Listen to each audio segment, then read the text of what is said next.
Hi Branksome. This week's book is called Lily and the Paper Man, written by Rebecca Upjohn and illustrated by Renee Benoit. Shall we take the bus home today? Lily's mother asks. Lily peers from under her umbrella. Let's walk. I like the rain. She takes her mother's hand to cross the street. Her mother goes around the puddles. Lily skips through them. Goodbye, Frank, she calls to the crossing guard. Frank holds up this bright red stop sign for her. Goodbye, Lily. See you tomorrow.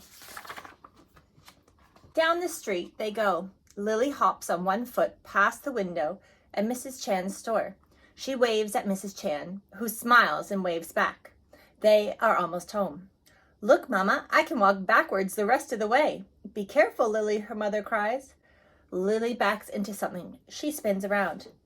$1 for the paper, growls a tall man in a raggedy coat. His hair sticks up higgledy-piggledy all over his head. He thrusts a thin newspaper towards Lily's mother. Lily hides, clutching her mother's coat as she peeks out. Her mother gives the man $1 and takes a paper. Thank you, she says. The man nods and stares at Lily. The rain runs off his bumpy nose and down into his beard. Lily can hear his wheezy breathing. She clings to her mother, looking back all the way to the apartment door.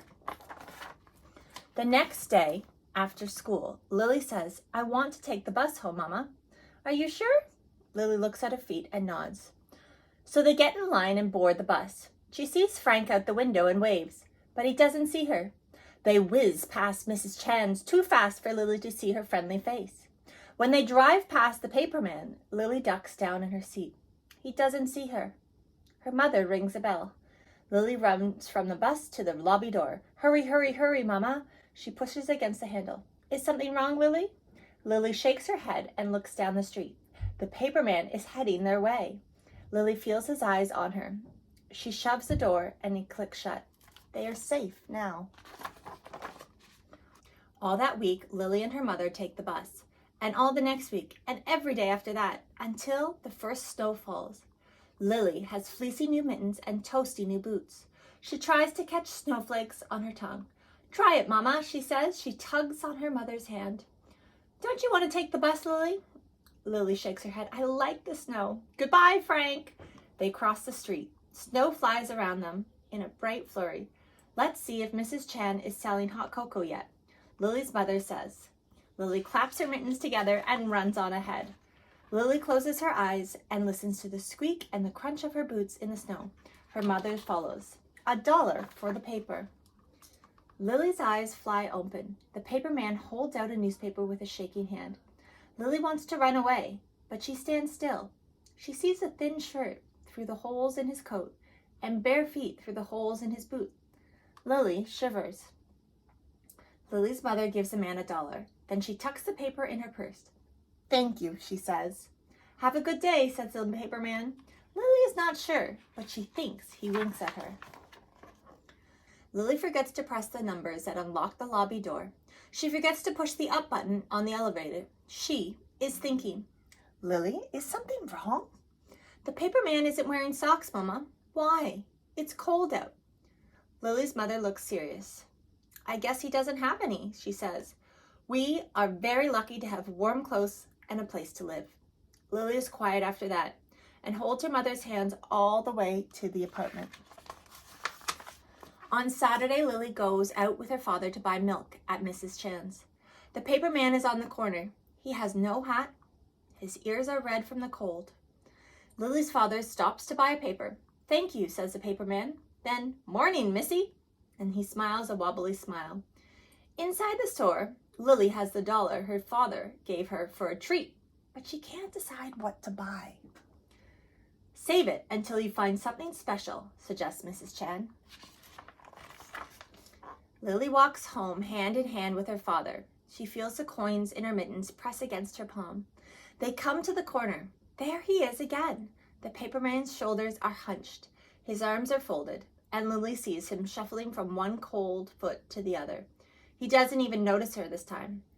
That night in bed, Lily snuggles down under her favorite quilt. She holds her doll, Steffi, close. We are warm and we have enough socks, but the paperman is cold. What Can we do, Steffi? She thinks and thinks until her question fades into sleep. In the morning, Lily slips out of bed and hugs Steffi and whispers, I know what to do. The next day after school, Lily and her mother stop to talk to Frank, then go to Mrs. Chan's store, and then they visit the caretaker in their building. All week, Lily works on her ideas. She and her father go to this place and that, fetching and carrying until at last she is ready. Under her quilt that night, Lily has trouble falling asleep. Early, Lily wakes up. She and Steffi hurries into her parents' room. It's time to get up, she says. Go back to bed, Lily. It's too early, mumbles her father. It's Saturday, her mother adds. The wind is blowing and the snow is falling, says Lily. The paper man is cold. Please come now. Lily's mother sits up in bed. Her father turns on the light. They look at each other and they get out of bed. They get dressed and pick up a big, big bag, and down they go. Outside, the wind is blowing from the North Pole and the paper man is on the corner. Lily feels her heart thumping, but she takes the bag from her father and drags it over the snow, right up to the paper man's feet. Morning, Missy, he says. My name is Lily, she said, and holds out her hand. The paper man shakes it. My name is Ray. There's a whole lot of garbage you have there. Lily smiles. This is not garbage. It's a present for you. She notices his nose is red from the wind.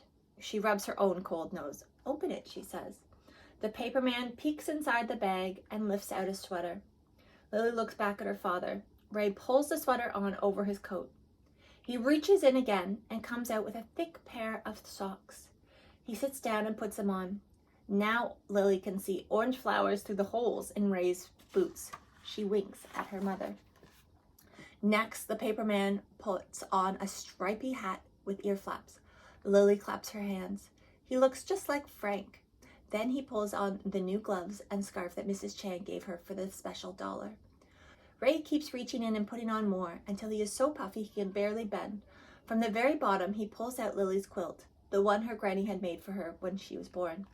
The paperman holds it up and looks at the stars and elephants and turtles. Lily tries to smile, but it is her favorite quilt. The paperman wraps it around himself. Thank you, Lily, he says softly. Now you are warm, she says past the lump in her throat. I'm warmer than I have been in a long, long time. His eyes sparkle. He smiles the biggest smile Lily has ever seen. And suddenly, she can smile again, too. The paperman is warm, says Lily as she and her parents walk home. In the lobby, Lily presses her nose against the frosty window and looks out. The paperman waves at her. He is still smiling. Happily, Lily waves back. And that's this week's story, Lily and the Paperman. We are so fortunate in our community with roofs over our head, great education, and warm clothes to wear each day. This holiday season, please consider giving to an organization in need. We've got our hat and mitten drive, our hampers, and we would really appreciate all that you can give to those in need this holiday season. Take care.